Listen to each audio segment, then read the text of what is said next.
Hi, my name is Trevor Beal, and tonight I'll be going over the FMS Securities Case B questions.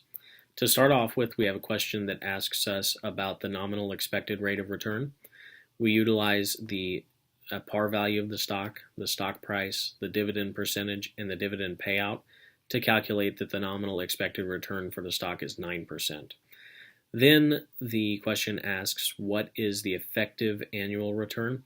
I utilized the stock par value of $100, the dividend percentage of 9.75, the dividend payout of $9.75 to calculate that the effective annual return is 9.31%.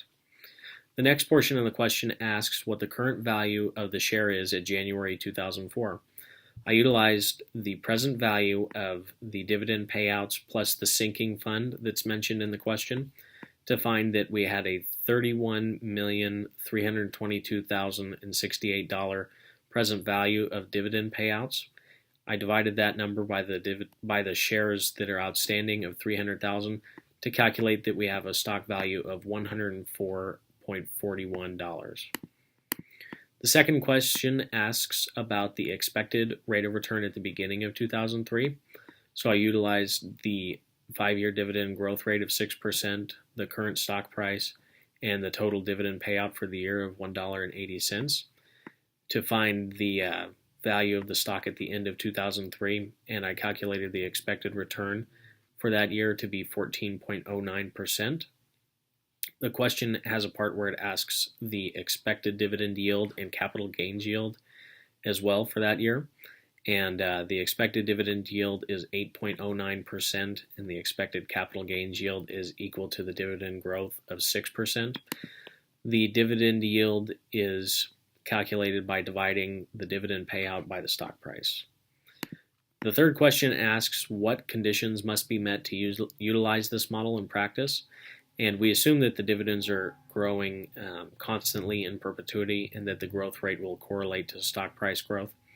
There aren't many companies that meet these requirements in the real world, but in our previous case, I analyzed 3M. They have a 60-year track record of continued dividend growth, so this is a company that might, in practice, fit the model and make it accurate. The fourth question asks what the price of the stock is on January 1, 2003. I utilized the required return of 13.50%, the dividend growth rate of 6%, the dividend payout and the present value of the dividend payouts to calculate that the price of the stock was equal to $28.56. Question number 5. It asks what the price of the stock is at the end of 2003. So I utilized the same values of required return, dividend growth, dividend payout, and present value of dividend to find that the stock would be valued at $30.61. The sixth question asks what the expected dividend yield, capital gains yield, and return would be for 2003. The expected dividend yield is 6.30%, and we calculate that by dividing the dividend by the stock price. And the capital gains yield would be equal to 6%, which is the same as the dividend growth rate. That gives us a total return of 12.32%. Question number 7 asks if we had a dividend that did not grow at a percentage, if we just had a continued same dividend, would we have a higher stock price than in the previous questions? And the answer to that is no, because without dividend growth, we lack accuracy with the model and cannot project the continued value and growth of the stock. Question number 8 asks what the return would be for the stock during the year of 2003.